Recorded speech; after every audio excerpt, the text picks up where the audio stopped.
York City, Cheesehead TV brings you two guys who like to think they know something about football.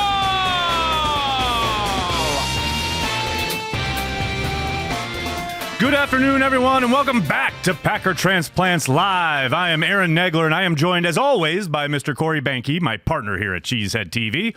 We are coming to you live from the LiveX studio in Midtown Manhattan, and we are ready to talk some Packers. So tell us, what's on tap today, Corey? Today, we break down the win over the Panthers at Lambeau in the snow and bask in the glow of the Packers being 8-2. But right now, it's time for the good, the bad, and the ugly. We got the good, we got Aaron Jones and Jamal Williams, the 1-2 punch you need. We got the bad, we got the end of the first half, that play call, really?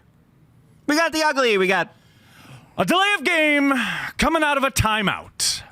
Not once, but twice this season. Matt LaFleur is saying they got to clean it up. We'll see if the bye week helps in that regard. Corey Banke, how the hell are you? 8-2, baby. Woo! Love it. 8-2. Nick Mora, thank you for the super chat. He echoes those sentiments. Transplants heading into the bye. 8-2. Let's get hyped, people. Woo! I'm hyped.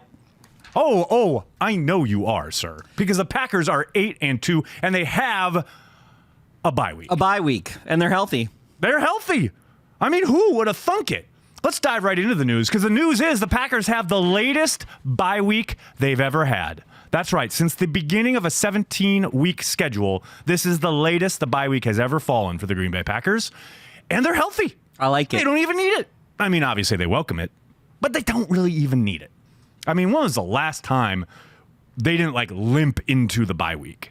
You can get to the bye week and go, oh, my God, they needed this. Remember 2 years ago, they had a week 3 bye, and it was like, oh, my God, it sounds crazy to say it, but they needed this bye because everyone was hurt. Yeah. So obviously, shout out to Chris Gizzy and the strength and conditioning staff, who everyone was blaming throughout the years for all the injuries. So now, obviously, the strength and conditioning staff, just by switching the top 2 positions, Gizzy for Lovat going to number 2, Gizzy getting up to number 1, clearly that solved everything, according to Twitter and the internet.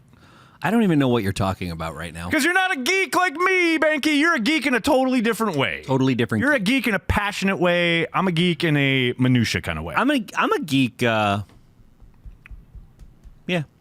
that way. By the way, that's a majestic live shot of Lambeau Field. Dude, right behind you. It was like snowy blizzard conditions earlier. Everybody was like, what's going on? I'm like, it's called snow. It's called snow. Welcome to Green Bay. I guess they got 2 inches, so. Yeah, I love it. In other news, the 49ers game, which the Packers will be playing coming out of the bye week, has been flexed to prime time. Of course it is. I mean, the other thing is, the other 4 o'clock game, that is a Cowboys game, and you knew the network is always going to protect the Cowboys game because it's always doing bang-up numbers, blah, blah. 49ers, Packers, 2 of the hottest teams in the NFC. No-brainer to put that one in prime time. So that's going to be a late night, Banke. I assume we're doing watch party, and then we'll have the post-game show. So I might get out of here at 4 a.m. It'll be a good time. Damn. Uncultured Barbarian, thank you for the super chat. I've been waiting for 8-2 Banke, and I'd be lying if I said that I thought this team with a rookie coach would be this successful at this point. So would everyone. Pretty much everybody. Except me. Except for Banke. But that's me every year. Banke 16-0. That was me last year. That's you every year. And we didn't make the playoffs last year. So there you have that. In other news, Davante Adams letting it be known on Monday in the locker room, a sparsely attended locker room session, I might add, which is no surprise. You were there. Bye week. I was there. And I was there when Davante Adams said he's staying in Green Bay for the bye week. I love Aaron Rodgers talking about drinking scotch and getting sand in his feet. Davante Adams is like, yeah, I'm staying here and I'm rehabbing my toe. And, of course, the other thing he said was like, yeah, no, I've got a very young baby. So, packing up and leaving for a week probably isn't in the cards. But always good to see a guy sticking around town, getting the rehab he needs. And finally, in the news, I did want to touch on Packers players donating $250,000 to 5 different Wisconsin organizations. Bunch of guys, Geronimo Allison, Aaron Jones, Corey Lindsley, etc. Check out, it's at Packers.com. Highly encourage you guys to check it out. Doing some great work in the community. Hey, as Aaron Rodgers said, carry the G. Carry the G with you wherever you go. These guys are doing it. You love to see it. Certain people should not carry the G. We'll get to that. Okay. We'll get to that. We're not there Don't yet. jump ahead. Just stay saying. on target. You brought it up. Stay on target. You don't have the shirt on, so in it's a not reminding positive me. sense. Positive sense. Positive, gotcha. Positive. I'm positive. As the old coach Positive. would say. Should we just dive into the offense? The offense from the Panthers game. Look, I just want to start off by saying Jimmy Graham gets a lot of hate. And I get it. I understand. Lord knows I've been right there with the chorus of giving him grief. I mean, he's put a lot of bad on tape. He has. He has indeed. But now here's the thing. When people are complaining about Jimmy Graham, it's like the obvious stuff where he doesn't get yak, or he drops a pass in the end zone, or he doesn't get his second foot down, Or he doesn't catch that block touchdown. anyone. But he, aha. See, that's where I want to push back a little bit. Okay. Well, you can push back, but week 1 you can't push back. There are Week 2, plenty. you can't There's push back. plenty of tape, and it's been circulated of him struggling, shall we say, when it comes to blocking. Oh man. Now, this is not new. This is not a new thing for Jimmy Graham. This has been prevalent his entire career. But I did want to point this out. Gaff, if you could roll this. Like, this is literally the first play of the game, or the first offensive play of the game. Look at him crash down here and create the hole for Aaron Jones. Now, this is just one example, but there are plenty of these throughout not just this game, but like the last month. Jimmy Graham has actually worked on his blocking. And I don't think it gets talked about enough. Because, look, he never blocked like that last year. He never blocked like that most of his career in the National Football League. He has actually become a better blocker. Now, I get it. It's a low bar. Not, nowhere to go but up, etc. But, man, he was an absolute disaster in the run game last year. And he's actually helped spring some significant runs this year. I mean, that's good. We have a very important running back tandem. So And I will say, obviously, I think the pushback would be, oh, well, he's being paid $9 million. He should be a professional. It's like, okay, but fine. Let's give him his due for actually improving and for actually doing the work. You know what I mean? I'm there. That's all I'm saying. I guess. I just wanted to give him a shout out because all he gets online is hate. So I wanted to give him I don't have any hate for him, but You don't. Sternberger. The internet does. Sternberger had a good game. He didn't have any did. catches, but he had a good game. So, I found it interesting. Coach said they put in some stuff for him. I thought that was interesting. Like, homeboy's playing his very first game of the year, and they're putting stuff in for him. Good. That's interesting. Sean, thanks for the super chat, buddy. I have it in the queue. Okay, I have very all good. the super chats in the queue, you guys. I Very have good. all your good questions. We'll get them back. in the queue. Plus final super chats. segment. We'll do it in the last segment. The next thing I wanted to talk about was, look, it's easy in life to take things for granted. You get to a point where things really are is. comfortable. It really is. I would say maybe some people in entitled town take things for granted. Entitled town? At times. At times. Okay. I just wanted to give a shout out, a little love, and I told him on Twitter, and I'll tell him here. Aaron Rodgers, Davante Adams, I love you guys. Look at this play. Look at this play. This is a two-man route. I love, by the way, that they send a two-man route with Davante Adams and Jake Kumaro on the other side. Where do you think Aaron Rodgers is going? You think Aaron Rodgers is going to peel back and toss one up to Jake Kumaro? Maybe. If Jay Kumaro's got man. Nah, kids. No, they both had man on the outside. Yeah, they did. But I did ask Davante on Monday. I said, do you give Rodgers grief for this play at all? Because, look at this. He beats this guy. He's 2 steps, throws his hand up like Randy Moss, And throws it. and Rodgers throws it inside. Put it out in front of him, dude, and he's gone. Touchdown. And he said, no, Aaron gives himself grief for that stuff. But I love these men. I am comfortable in my skin to say I love these men like brothers. And they are welcome here in the studio, into my home, wherever they want. They want to hang out, get snacks sometime. Let me know. Open invitation. I don't think they want to get. They're welcome to come over to Corey Banky's house. Oh yeah, they are. Let me tell you, that's a highly sought after invitation, sir. Wow. I have to fend them off. Woo! I have to beat people back. Last week was crazy. I think I need to get. Dude, it was insane. You had 100 people in your house. No, I had 55 people, but it felt like 100 people. It felt like a lot of people. I think I made 100 old fashions I'm sure you did. 2 of them were for me at the end of the night. at the end of the night. End of the night. All right, let's give a little love while we're giving love, let's give a little shout out to El Paso's own Aaron Jones.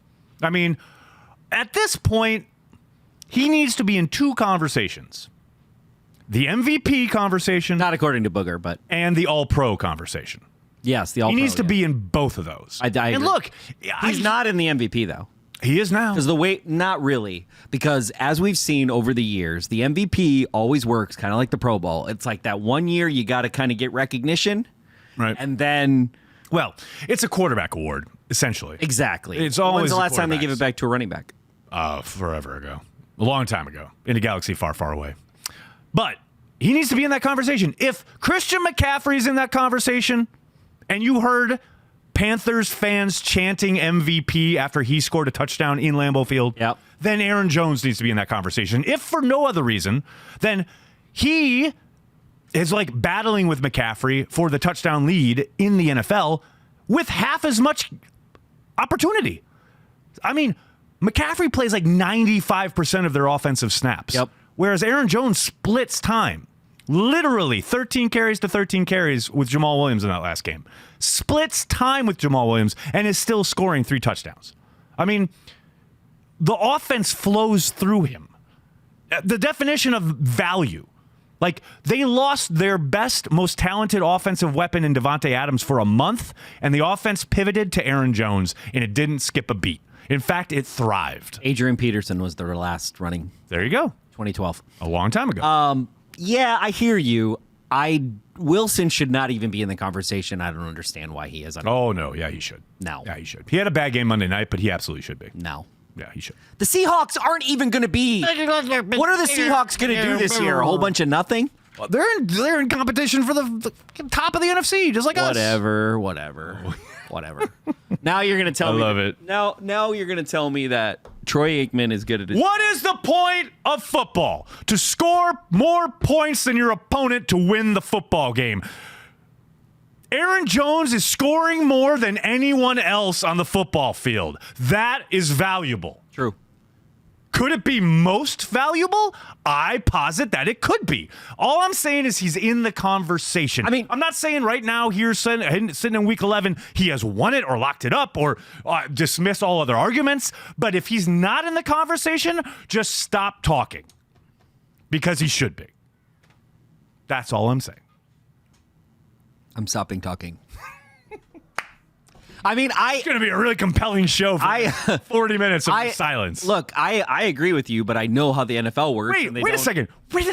What? Is this Homer Banky? What is going on here? Yeah, I agree with you, Aaron Jones. That's great. I was saying in week 1 that, holy crap, this guy's amazing, and we're not giving him the love it's true. nationally that we should be because, everybody thought we were going to take, because the national media and every beat reporter that ever lived in the earth basically had us in the tank. Ever lived in the earth. And basically had us in the tank since the beginning of training camp. So until we changed the narrative in week 3, it took till week 3 to even get in the conversation nationally. I feel you.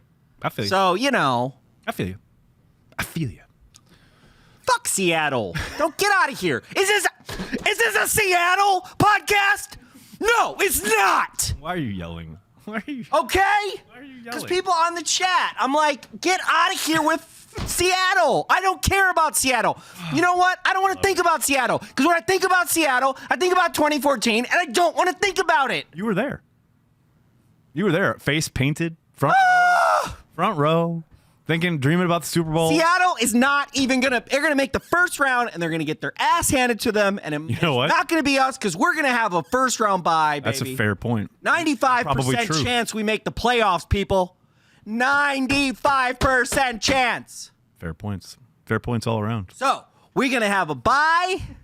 Look, if I'm the self-righteous Homer that you all want me to be. Word. Then we're going to have a bye. Keep the camera on Banky. We're going to have Lambeau Field, home field advantage, and it's going to go so well that the NFL is going to be like, you know what? Break up the Packers. They're going to be like, let's just screw it. Let's have the Super Bowl at Lambeau. Hey, here's a question. If they do get a first round bye, are you going to spend the bye in Green Bay? Yes. No. I had to think about that. I'm just wondering. I'm wondering for LiveX scheduling purposes. No, it's too really cold. Okay, now I got to call you out. What? 4 years. January in Green Bay.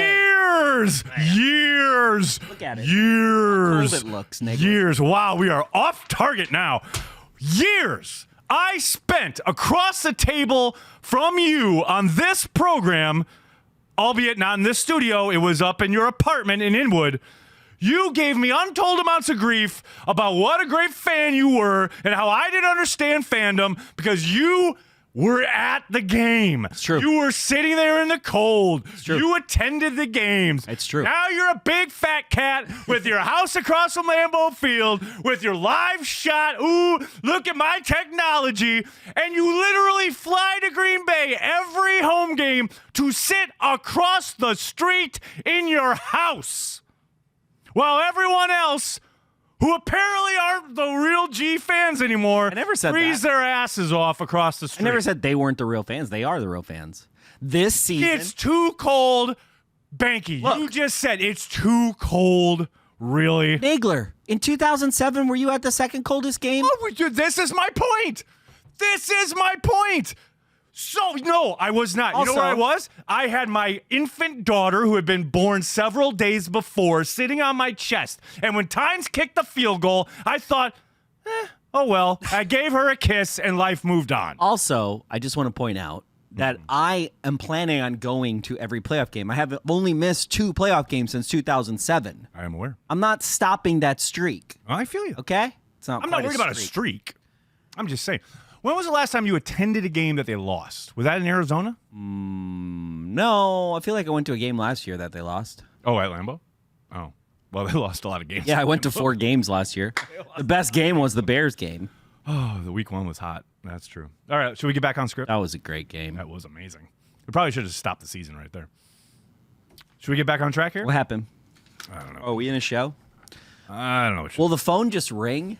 Will we just hear it? Yeah, ring? well, they said that we may have a surprise guest. But will we just hear it? We won't hear it. They'll hear it in the control room. Okay.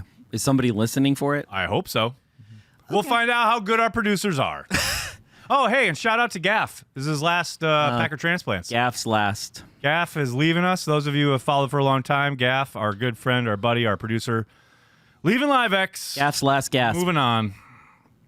It's a real shame. So he'll have to come back and do some Madden previews so I can kick his ass. It'll be fun. There you go. He's very terrible at Madden. Hey, speaking of talking about guys who need some love, can we give it up for Elton Jenkins? Elton Jenkins, second round pick. Lot of chatter on the old Twitter when that selection got made. Why do they pick a guard? What offensive line? They took it too early. Fast forward to November. This kid is balling out. And now, look, I understand. He won the Cheesehead TV Twitter poll last night. As well he should. And I understand. I didn't vote for him, but Who'd you vote for? Jamal Williams. Oh, okay. It was who's the most unsung, underappreciated. underappreciated. And I felt like we gave him some love, but I just feel like Jamal Williams is like, ooh, man. No, I feel that. I feel that.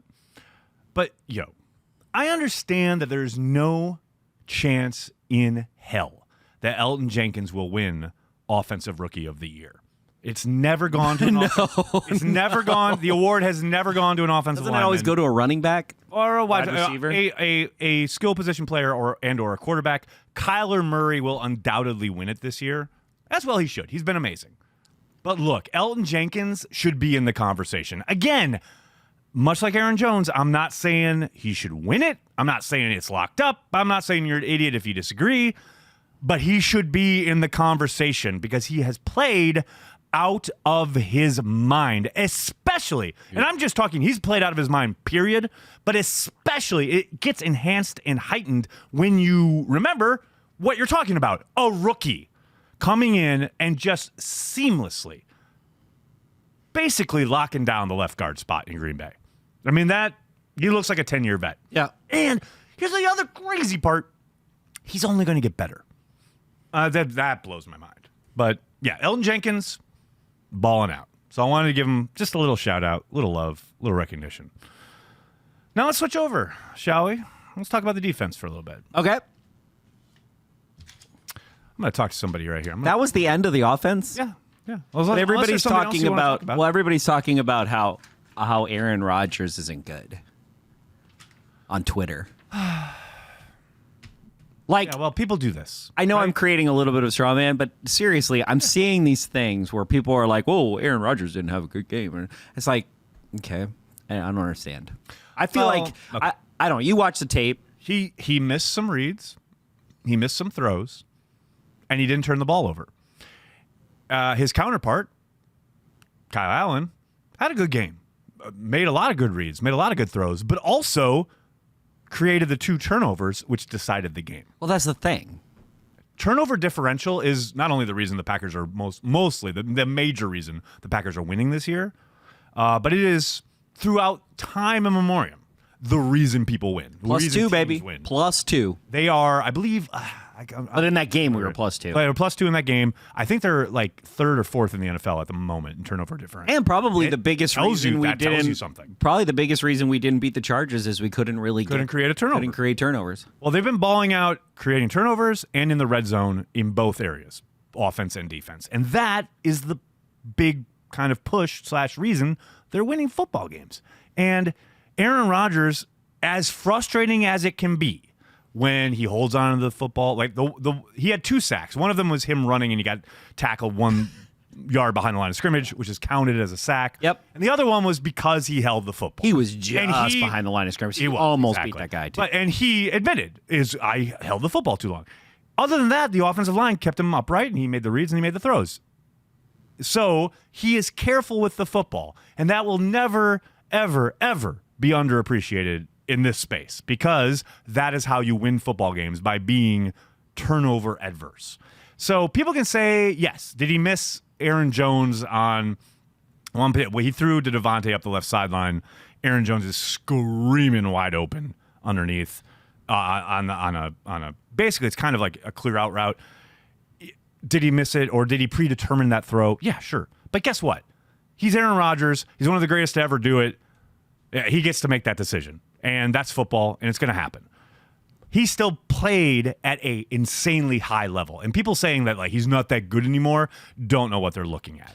They don't know what they're watching. Well, and essentially. All quarter, like, yeah, it's like, you know, I think the biggest problem with our perception is our lack of perspective. Yes. Right? There's a lot so, of it. like, we don't do a very good job as a community of Packer fans and trolls out there of not just empathetically stepping in other people's shoes, which God knows we could all do a little bit of that. Mm-hmm. But we don't really do a good job of, like, it's like they're comparing Aaron Rodgers to himself because there is no one else you can compare him to. Exactly. They're comparing. It's like if he's not playing at the level he was playing in 2016 when they ran the table, oh, he's not playing that well. Guess what? No one has ever played at that level.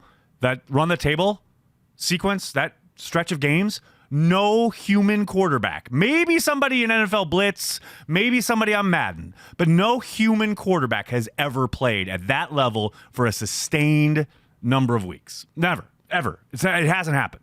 So, yes, is he sometimes going to fall short of that standard?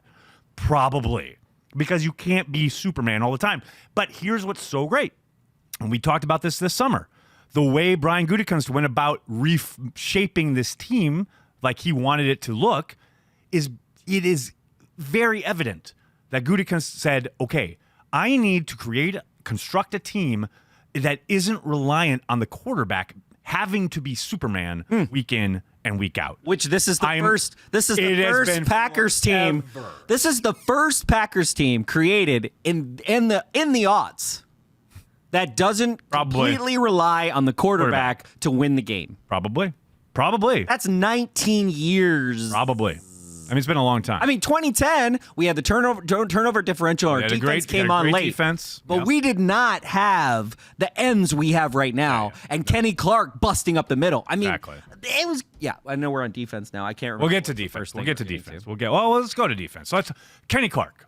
Let's talk about Kenny Clark. Because, ladies and gentlemen, wow, I'm just here to tell you. He's the highest graded player. I saw that. PFF put him as the highest graded Packers defender. And I'm here to tell you, he read your tweets. He saw what you tweeted about him. Not you, Banky. For those listening, I'm looking at the camera right now, and I'm telling them, y'all out there, you, the internet, he read your tweets because he had clearly seen enough. Holy cow, did he demolish everything in front of him in that game. Rushing the passer, shedding stuff in the run game. He was an absolute wrecking ball. From the first whistle to the end gun. That guy came to tell you all, yeah, I'm Kenny Clark, and I'm a monster. And I loved it. I just, we've talked about him a couple times here on the show this year. I told you what he's been dealing with. I told you, keep with him, stick with it. He's amazing still. There are reasons he hasn't been as productive. I'll tell you what's funny is that you look at that game, he didn't register a hit. He didn't register a sack, but he affected the game. Well, and that's why I thought that I thought the same thing. Like, if as a self-righteous, super sensitive fan that I am, your self-awareness is amazing. I didn't see Kenny Clark. I didn't see him in that game, and then I saw that PFF rating, which I don't give two stuff, but I was like, whoa, that's legit, right? Because that means he's disrupting his job. Paradis, the center for the Panthers, he had a long day, bad day at the office across from Kenny Clark. My favorite moment of the entire game when it comes to Kenny was that final drive when the Panthers were basically driving to try and win the game. There was one play where Pettin called a 3-man rush, and Clark is double teamed, and he splits the double team and essentially wrecks the play all by himself. And I had tweeted at the time, I was like, Kenny Clark has seen enough of this bullshit. Like, he was just like, I'm done. I don't care if I'm triple teamed. I'm wrecking this. And he did. So shout out to Kenny Clark. You're the man. We love you. What's funny too, you talk about the defense. I get why people get frustrated because they do give up yardage. I believe they're 28th in the league when it comes to yards giving up. Wow. Like, that is not great. That is hard to swallow. Yeah, but what's the differential, though? Well, here's the thing. Not like 1,000 yards. They do a great job in spurts, but then they just give up plays. And Mike Pettin said it. They need to consistently. He was asked, did you think you got back to where you were weeks 1 through 3? Week 1 through 3, yeah. Like, things were really humming then, and then things have kind of fallen apart. And they made, point of this on the broadcast, like it's been rough going for the last month or so. And he said, no, we're not there yet. We're not to the level we need to be at. We've played good in stretches, but we need to put together a game consistently. Down in, down out, get them off the field. They've done a great job creating turnovers, kind of welling up in the red zone. But they need a performance where they put it together for 60 minutes. That hasn't happened. Well, I feel like, I'm not making an excuse for the defense, and I agree with that. I go back to Coach LaFleur's press conference on Monday, right, and he said what most beat reporters would think is a very generic thing, even when he started it. It's, you got to have all 11. Yeah. And 100%. the problem with the offense, if a wide receiver takes a playoff, right, and you throw it to Devontae on a hot read, you can kind of not notice. Yeah, you're okay. Yeah. But if one guy misses his spot, or it's not even misses, right? It's the communication or the fact that just because we think communication existed doesn't mean it actually happened. Right. I always say it's not Madden. Like, if I give a control, I press X or whatever before the snap, they all instantly get it. Yeah. Like, it's magic. Yeah. You know what I mean? But in life, like, we saw that happen in the Greg Olsen. It wasn't Olsen. It was a wide receiver breaking wide open on that first, I think it was the first drive, maybe the second drive for the Panthers, because Kevin King clearly thought they were in zone, everyone else was in man, and they're off to the races. Yeah, because that's what happens, right? And LaFleur, I asked him about that very thing, about the crossing routes, and he said, it's down to our communication, and if we get the call, we all have to play the call, etc. Well, yeah, it's week 11. Yeah, but that's like, it's time. But again, on defense, and again, not to make an excuse about them, I didn't really finish my point, but it's not just if you're on the offense, right? I get to dictate, right? As the quarterback, yes. I am dictating. I'm looking at what you have. I'm deciding who's going to have man and what you're going to play, and I'm going to base my whole thing off of that. So your reaction in that split second. So not only are you reacting in a split second, right? Which there sometimes looks a guy misses whatever there, but it's the second piece where you have to communicate in a split second, and that to me, that's where I think when he's talking about communication, it's about you and I have to be on the same page when it comes to what if then. Yeah. And the then part, right? Yep. If A, then B. B, right. If you go then B and I go then C, Yeah. It all falls apart. and the middle's open or the thing. And so I guess the thing is, and you know, people probably watching this show know this, but we're talking about literally split-second decisions. No, of course. But every single defense in the NFL is dealing with this. You know what I mean? It's not specific to Green Bay. It's not like, oh, Green Bay's got it so difficult because they have to do what you're talking about. But we have every NFL defense does this. Yes, 100%. You know? We do have a lot of guys who haven't played together, and we have a very young defense. I guess. I mean, they have a lot of substitutions. They have a lot of sub packages. So, and again, it's not an excuse. I just feel like it's one of those things. It's an explanation. I understand. It's an explanation that also But at some point, if you're to week 11, we're in November, people. It is cold and snowy in Green Bay, Wisconsin. If you're to that point where, as I said, guys are busting wide open. It's not even just like, oh, we're kind of off. No, guys are wide open. Then isn't it time to maybe simplify a few things on defense? Maybe. So you don't have to depend on the communication I don't so know much. enough about Pettin's defense. I know, I feel you. It'd be nice if our surprise guest would call in and I could ask him. I just don't know enough about his defense. Yeah. We'll see. But hey, have you seen his defense not? Yes, you know, in New York, here in New York. Remember when we went to that game that you almost got us beat up at here in the Meadowlands? Yeah. When the Packers won 9-0, or what was it, 9-6, 9-3, whatever it was, against the Jets. That was a Mike Pettin defense, and they were insanely awesome, and they didn't give up huge chunks of yards.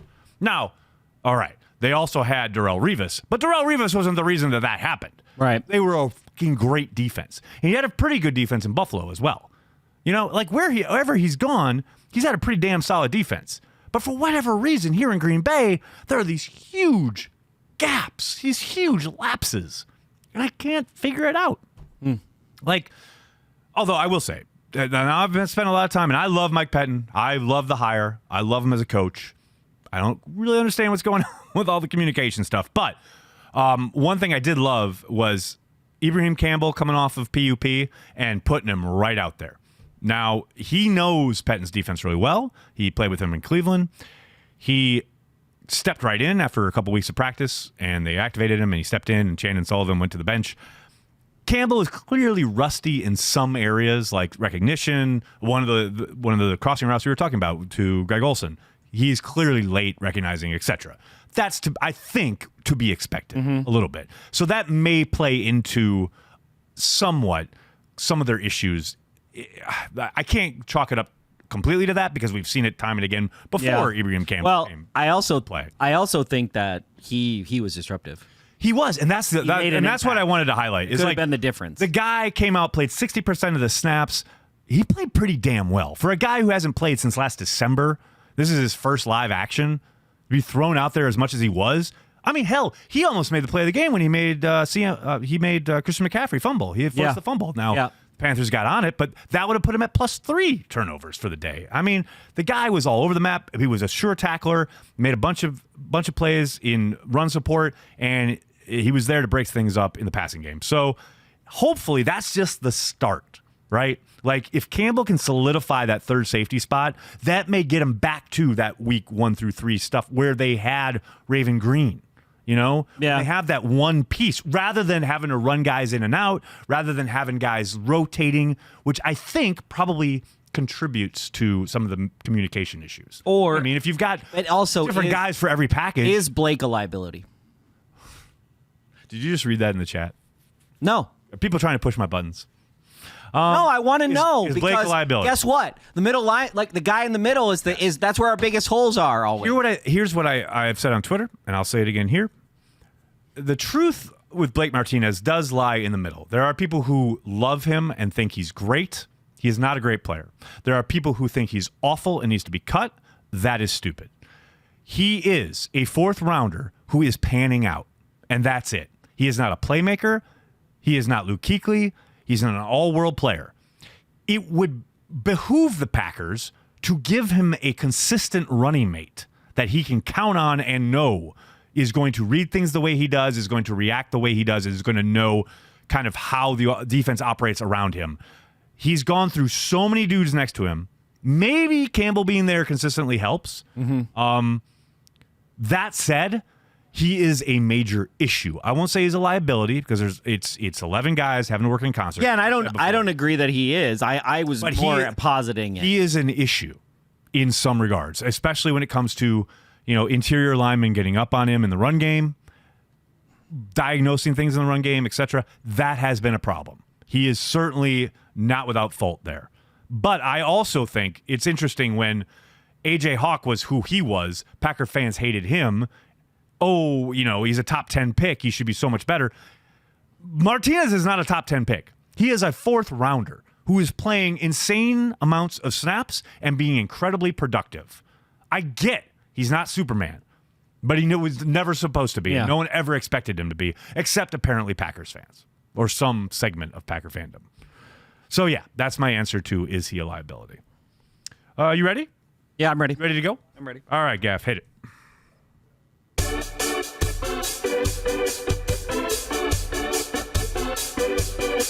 This week in the Packer blogosphere.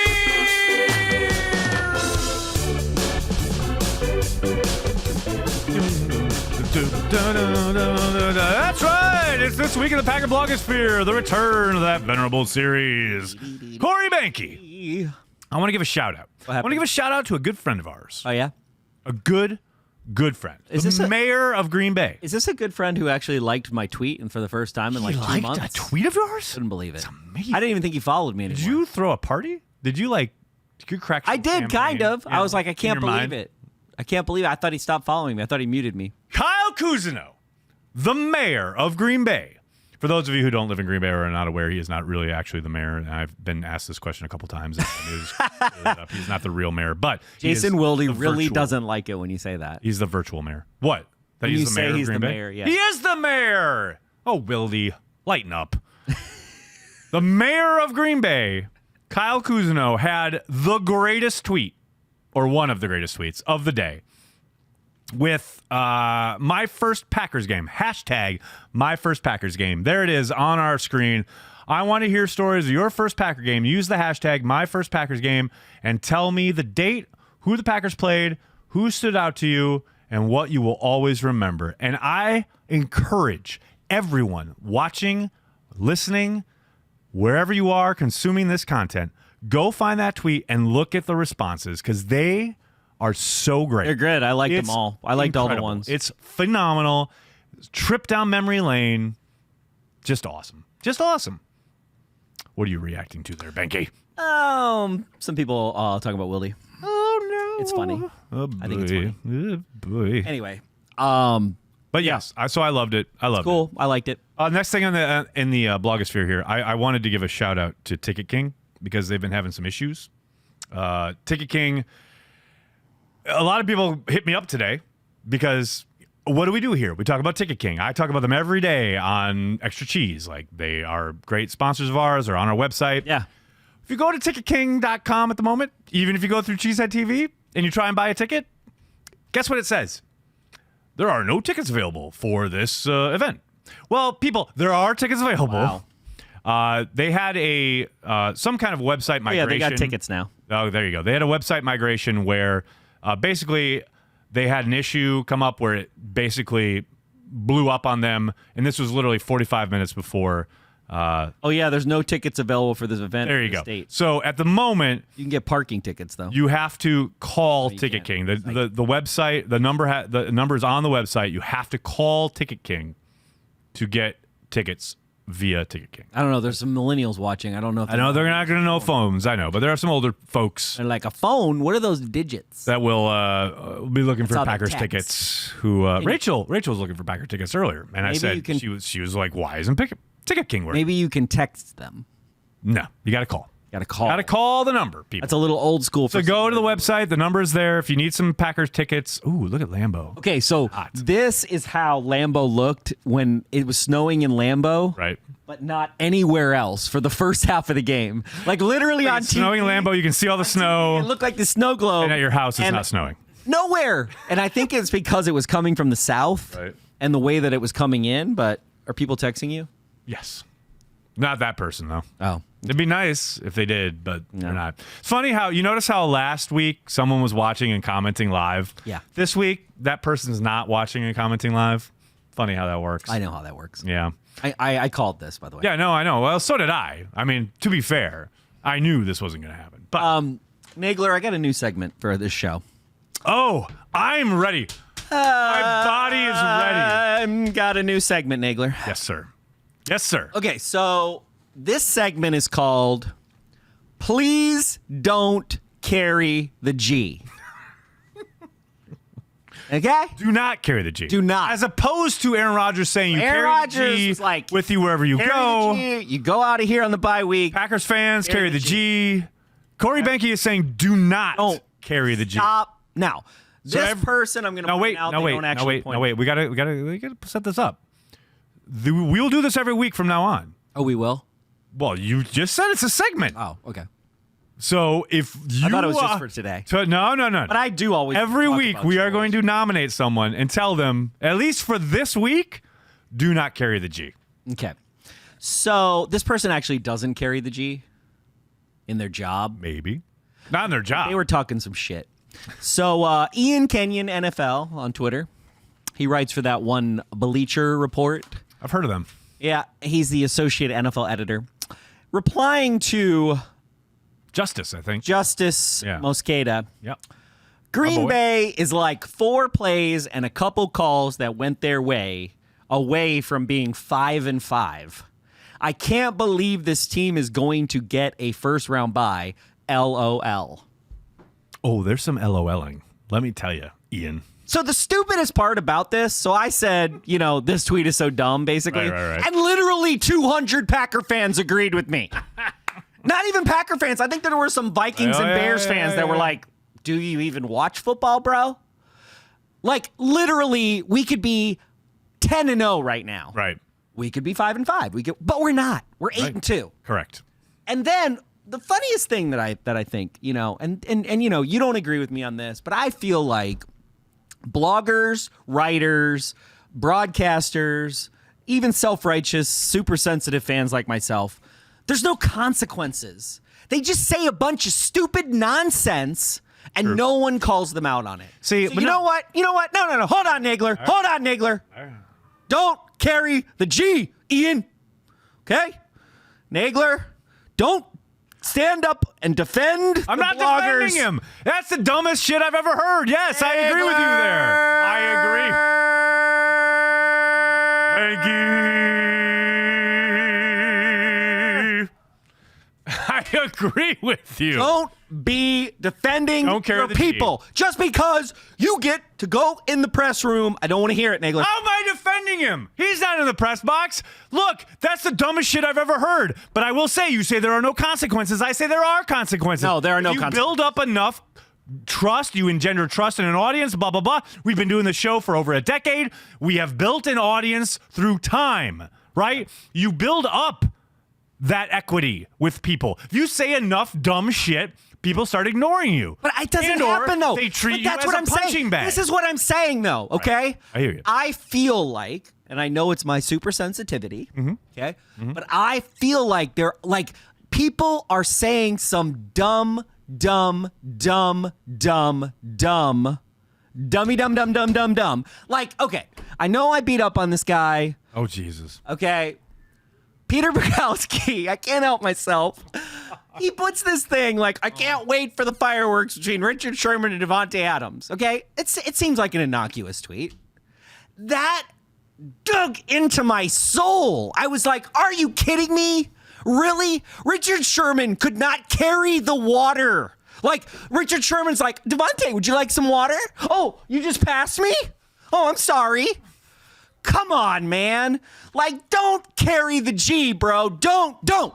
Put the G down. The G, put it down. Let it go, buddy.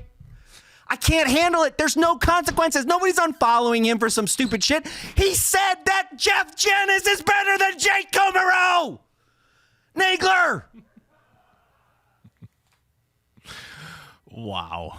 He said that Jeff Janis. Wait. To be accurate, to be fair, we don't want to be accused of being fake news. He said that Jeff Janis was no different than Jake Kummerow.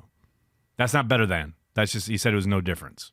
Just so you know. Just so we're accurate. We don't want to be accused of distorting somebody's, Okay. And then, last but not least, and I knew I was going to do it. Wait, there's more? Nagler? Oh, there's a list. Oh, there's the number person, the number There's a one, list. well, the number one person who should not carry the G is Bill Michaels. That goes without saying. Black Swan, are you high? Help me. What is the G? What is the G? What is the G? What? There's no light there. Wait, go to mine. Go to mine, Gaff. Go to mine. That's the G. That. The Packers G. The G. What is the G? Someone actually said, thank you. This is my point. The internet is dumb. What is the G was actually asked on a chat in a Packers show. Just stop the show. What is the G? Oh, my God. Oh, my God. Banky. This is my point. Have you been on the internet? You act like the internet was just invented yesterday and you're all apoplectic, whatever that word is, about people being crazy and about people being stupid. Okay, one last thing. Welcome to the internet. One last thing, and I got a bone to pick with you, Nagler. Oh, I love it. You can carry the G. It's fine. Okay. Your Troy Aikman man love Oh, we went here. has got to stop, or I am going to block you on Twitter. I swear to God. Oh, please. What? Please do. Why? Did you actually listen to the game? Yes. No, you didn't. Yes. Oh, how many times have you watched that game? Tell me right now. 1.5 times. I've watched it 3 times. Okay, here's the thing. From the broadcast, I will go home tonight and watch the coaches tape. Look, dude. I gotta get that. I gotta find that tweet. Think I that gotta Troy find this Aikman hates the Packers. find this He's a tweet. Cowboys homer. Blah blah blah. Did he play for the Cowboys? Yes. Yes. Of course. Does he sometimes talk up aspects about the Cowboys because he played for them? Yes, of course. But he is very, very, very good at his job. Dude, he and literally you all perceive these he things. literally tweets you, and you have fallen in love with the man because he tweeted at you. No, I haven't. He's like, thanks, Aaron, and now you love him. No, I don't. I've talked for years Nagler. about this nonsense. Nagler, we've actually had an You're in the argument moment. about this on the Yes, show. and but when it's you're not in true. the moment- He literally said that did you hear what he said about the defense? He doesn't Yes. even know. It's like he doesn't do any homework at Yes, all. he does. Nope. He Zero talks homework. to people in the building. That is do- why he says what he says. I do more homework on the show than Troy Aikman does at his job. He literally you don't. steps into his chair and he's like, "Oh, we doing a football game?" Self-righteous, sensitive fans need to understand That's right. the gig. That's right. He calls it like he sees it, and he's doing so with intelligence and knowledge gained from production meetings where he actually talks to people Now, on the team. There is a reason that there was a Wisconsin state petition with thousands because the internet is stupid. thousands of Wisconsinites. Well, you know who? Oh, I'm not going to go there. I was going to touch the third Thousands. rail. I'm not going to touch the third rail. Thousands of Wisconsinites Not going to touch the third rail, who said- Banky. who wanted to ban Joe Buck, who Oh, we have no evidence of Wisconsinites being fucking idiots either, do we? Oh, where would I find that supportive fucking data? Look, I understand it's annoying in the moment when you're emotionally invested in your team. You want them to win. And he says something that maybe, possibly is counterintuitive / against your narrative of, I love the Green Bay Packers. Wait a second. Here's someone talking junk about them. Guess what? 98% of the time, he's right. You just don't want to hear it because you want your team to win. No. I get No, it. You're emotionally no, invested. no. I've got the counter but to that. he's right. I've got the counter to that. His job is to be unbiased. He is. Nope. Oh, wait. The most biased human being on the planet is calling out the professional broadcaster for not being unbiased. Is that what you're telling me? I believe that you have no I am a ability to professional be unbiased. broadcaster. You have no idea what unbiased is. You have no. When it comes to the Green Bay Packers, you have zero capability I can know that when someone's of knowing talking if someone shit. says he's not.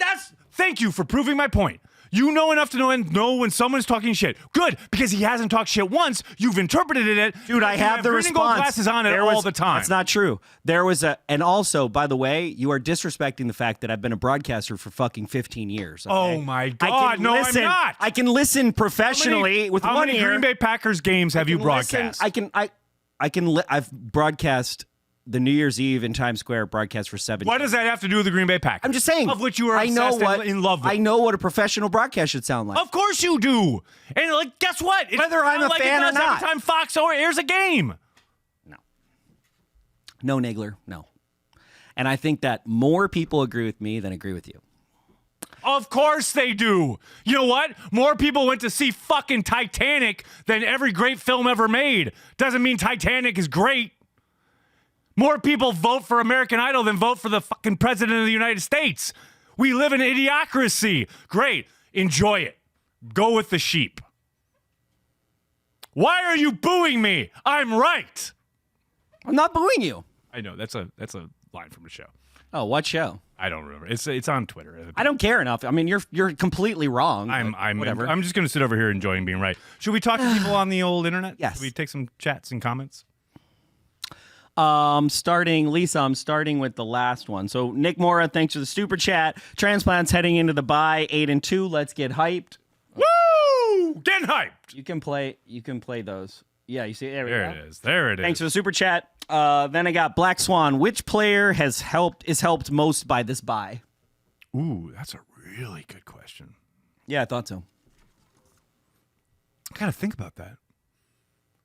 Probably Blake Martinez.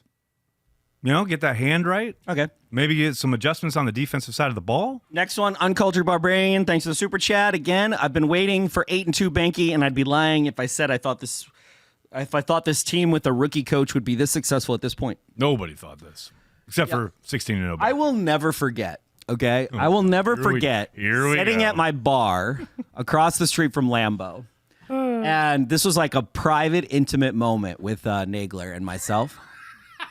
And I will never forget. I was sitting at the bar. I cherish those moments, Corey. And I was in pre-camp mode. I was in my euphoric pre-camp mode. Oh God! And I looked at him and I was like, "Bro, no bullshit. Like, what do you think we're gonna do this year?" And you know, he gave me a realistic, honest answer, which I'm not trying to hate on him about it, but it was like, rookie coach. You know, got to get the stuff in, new kind of team, right, you know. Yeah. I was like, well, are we going to make the playoffs? You're like, maybe. Right? I eventually predicted it, though. That was my official prediction. No, I know. I'm talking about a intimate conversation that we had together. Correct. What, did I accurately portray that? Absolutely. 100%. Or was I super sensitively I'm just using your own labeling. or was I biased in my assessment? A little bit. But no, you were right. That's exactly what happened. Yes, you're right. Okay. Great. Next. Wait, that's it? Yeah. That's what you were leading to? Sean, super chat. Worst story ever. No, my point being that, like, you know, you're I was wrong. Is that what you're trying to say? I was wrong. No shit, Banky. It's called Nagler's Never Right. I predicted they made the playoffs and LaFleur would be the first coach in Green Bay Packers 100-year history to take his initial team to the playoffs. And so far, that's looking pretty good. Okay.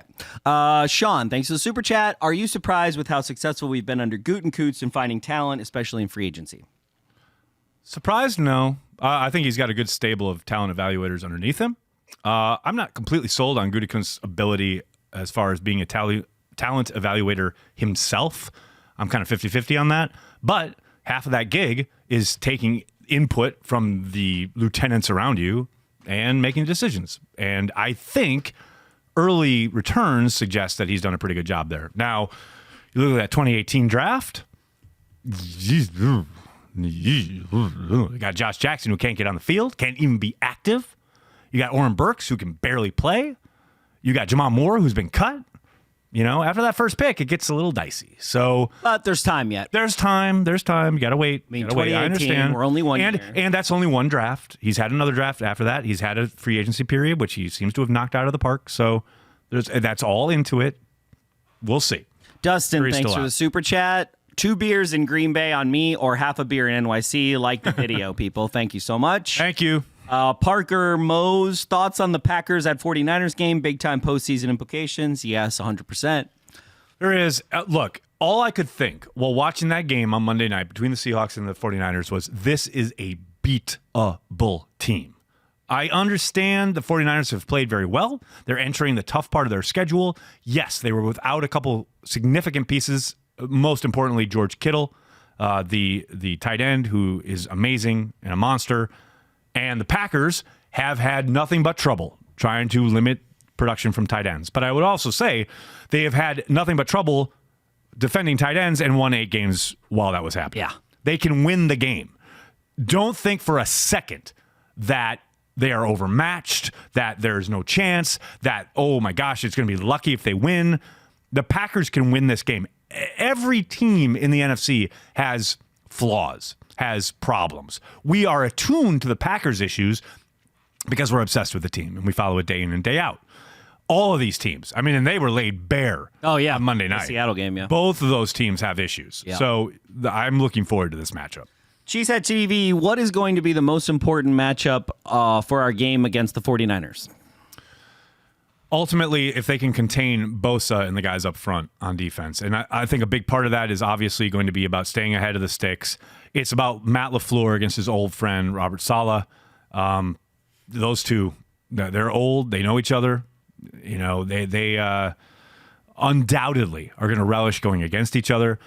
It's all about keeping out of 3rd and long, 2nd and long, not letting Bosa and that front tee off like we saw against Los Angeles. Well, and hopefully, you know, I have actually good faith about the 5-step drops, and they have a really good idea of now when they can get away with the 5-step, when they can get away with the 3-step. You know, Aaron's going to hold on to the ball. He's going to do what he's going to do, right? He's going to try to make plays happen, but they have shown that they are not McCarthy. They're not dependent on it. Oh, no. But they're not McCarthy just hitting, I'm going to do a 5-step drop. That's my offense. Exactly. I don't care. I talked about it on the radio this week where before it was always like we were so attuned or we're so used to, okay, we're going to run our stuff no matter what. Yeah. This team is the exact opposite of that. I love. I do too. LaFleur literally looks at the tape and tries to pick apart what the defense does and how they can attack it and is very malleable and changes from week to week. And I love that. That's to honestly where we are right now and where we were last year. That's what's so exciting about this team. No matter where we end up, even honestly, if God forbid we don't make the playoffs, right. Matt LaFleur, that Mark Murphy knocked it out of the park. Yeah, early returns are good. And if you would have said to me, right, that on whatever the hell day it is, November, what's today, 13th, right, I would be saying Mark Murphy knocked it out of the park with the coach of the Green Bay Packers that he picked. That's only in his, week 11. Week 11. Yep. Wow. Not bad. Not bad. Matt Pearson thanks. Oh no, wait, hold on. Lieutenant Lysander thanks for super chat. I've totally noticed Jimmy's improvement over the past few weeks in the blocking game. It's honestly absolutely amazing. Love you guys. Go Pack Go. Thanks for the super chat. Big Daddy Cool Breeze over under on number of almost interceptions for Jair Alexander for the rest of the year. Damn. Jair. I think he's going to pick some off. I mean, he's got to. I always say this. Everybody says this. There's a reason guys are cornerbacks, not wide receivers. Hello, like get off their back. Look, as I said on Twitter, I said it in the gut reactions. He leads the league in being in position to make game-changing plays. Now he's just got to close on some of these. Like the guy's in position, he just needs to finish. And once he starts finishing, he's going to be a game changer, and I'm excited for it. Matt Pearson, thoughts on LaFleur? Should he be in the Coach of the Year discussions? The guy went to the same small D2 college as me, so it's been a special year. Oh, there you go. Cool. I like that. I think he should be in the conversation. Ultimately, I think this last week notwithstanding, because they laid an egg, but I think if they get back to their winning ways, I suspect Sean Payton will probably win it because they went that stretch with Teddy Bridgewater at quarterback and won every single game. You figured when they lost Drew Brees, they would just tank, and they didn't. But I think LaFleur should be in that conversation without question. The fact that, and this is what bolsters it for me, the fact that they lost Davante Adams for a month and only got better on offense speaks to his ability. Now, outside of that injury, they've been pretty damn healthy and haven't had to work around things the way lots of other teams have. But he certainly should be talked about. No But he's question. also we'll see how the rest of the coach that I year. feel like- We'll see how the rest of the year plays out. Yeah. But he should absolutely be in the conversation. Matt, thanks for the super chat. Did Ryan Wood and Kenny Clark have that film session they were going to have? Whew, I have a lot I could say here, but I won't. I will just say that Ryan is a pro. Kenny is the man. And I'm just glad Kenny was right. Ryan's on my don't carry the G list. Okay. But it's good. I think he would carry that proudly. The fact that he's not on that list. Yeah, He of doesn't course. wanna All be. reporters. He doesn't want to be. I'm a journalist. Well, No, he is. not even that, bro. He is. No. Kenneth Brown, thank you for the super chat. Why do people keep hating on Blake Martinez? They hate on Blake Martinez because they see him get engulfed in the running game and out of position in the passing game. He is incredibly productive. He is just not probably as much of a game changer as most Packer fans would hope for at that position. I'm fine with Blake. I think he's a lunch pail guy who comes to work and is incredibly productive. I'm all for it. Hold on, I had a problem. Oh, boy. What'd you do? I'm fine now. Okay. Hello from Astoria. This What's up, is on Astoria? Facebook. Jamie on Facebook. Great to meet you guys this summer at Kettle of Fish during the draft. Hey, what's up? All right. How you doing? Christopher, do you know why Scantling is only being targeted once or twice a game? Does Rodgers trust him? Yeah, I don't think it's about Rodgers and the trust factor. He's not playing very much. Lazard has clearly vaulted over him as far as being the strict wide receiver number 2. He's getting way more opportunity. Scantling did get the shot down the middle of the field. The safety was there, though. I would say that was probably a minus for Rodgers on decision making. Look, it's an ebb and flow. It's clear that he's been fighting through stuff. LaFleur talked about it at his press conference on Monday. I'll be interested to see when and if they get back to him on some of those deep routes. But look, that's life in the NFL. You're a late draft pick and someone else, i.e. Lazard, comes out and is productive and produces probably better than you have and runs the routes better, is a better blocker, etc. You're going to get leapfrogged, and that's what's happened with MVS. That doesn't mean that he won't get back into the mix. Yeah. But right now, it's clear that he has fallen out of favor. I think he's going to. I think. And I will say, and I'll you're gonna also see in the playoffs or maybe later. Well, he'll get utilized at some point. There's no doubt about it. But I would also add that it was very clear after the game that he was pissed that he was not on the field as much as he had been in the past. Dustin Shute, thanks for the super chat. Ian Kenyon, in the immortal words of Allen Robinson, keep my G out your mouth. Matt, thanks for the super chat. Aaron, do you love Corey like a brother or like a son? Yes. PTJ, J-Love PTG. Are y'all Georgia fans? Go Bulldogs. You know what? I'm not a Georgia fan, but I do appreciate that they pay for the license. They pay for the license for the G, and I will say that's due to Vince Lombardi, right? my boy George Foster. He's a Georgia alum, so I have a special place in my heart for Georgia. He went there. He was at the game this past week, and he made a big deal about it on social media because he's an alum, obviously. So for that reason, I kind of follow Georgia football because that's my boy. When you think of the G, every time I really think about the G, we've been kind of, not making fun of it, but we're making fun of like carrying G's. Every time I see the G, I put them on some fences in my house. I think about Vince Lombardi. I literally look at it. He was a New York Yankees fan, and he loved that they did a trademark. He understood the power of branding. That branding and symbol. colors and the way it makes you feel. And for that, we are eternally like, yes, his name's on the Super Bowl trophy. Everybody's talking about putting Bill Belichick on there, whatever the hell. Yeah, nah, coach. But at the end of the day, his legacy to what he gave the Green Bay Packers, that G and that brand and the they say what the NFL they say about the shield, right? Oh, right. Right. The G is the shield for the Packers. The G is the shield. And I would say the G is actually more respected than the shield. Oh, 100%. Like in this day and age, no question. Anything else? Yes. Robert Moore, thanks for the super chat. Can we please fire Kirby Smart? I don't know what that means. That's way above my pay grade, son. Wait, another super chat. Hold on. I got, and then a last one. I'm skipping Lisa. I'm going to go back to Itma at the end. Matt, y'all know how rare this sitch is to be in. They got to capitalize. Do you think there's enough balance of vets to drive home that message? Thanks for the super chat. Oh, see, I do. I need to call out Derek on Twitter. I thought for sure Don't Carry the G would go to Zadarius Smith while getting busted for weed and dropping the G in name in hopes of getting a free pass. Okay, why are you trying to trigger me? Why, Derek? Why you gotta be ignorant? Why? That was leadership, son. Put it on me. That was a guy saying, "Put it on me." Put it on me. Yeah, we play for the Packers. You heard the guy in the recording go, "You play for the Packers, really?" Like, yeah, we're just trying to get home. We were in Chicago. Now we're coming up to Green Bay, and that's all we're doing. And like, yo, yeah, we smoked. Oh, he was honest? He was honest, and you want to give him shit for that? Derek, come on. Get your head out of your butt.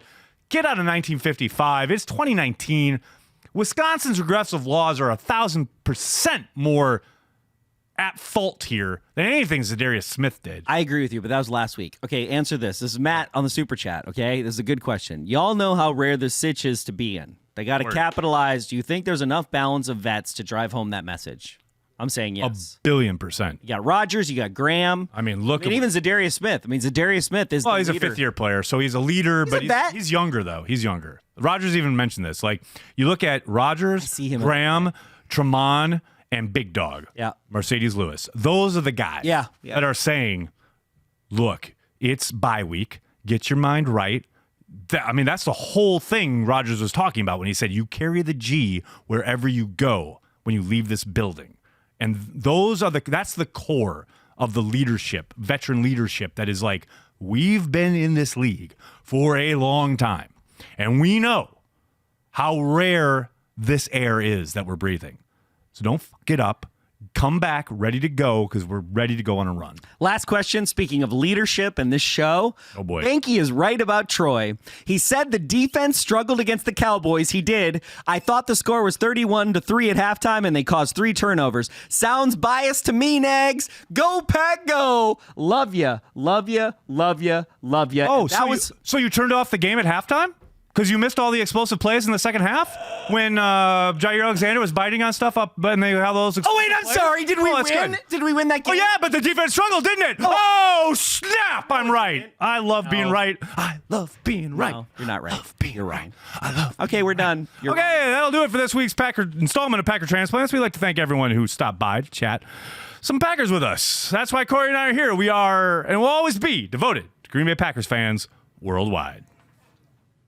Hey, Winston, I'm sorry, where is the Winston that has given us illumination and information in past press conferences? Did we do something that you're down on us again? But this was last week, it didn't go very well, and we want to talk about your guys, and I'm not quite sure what you want from us to make that happen.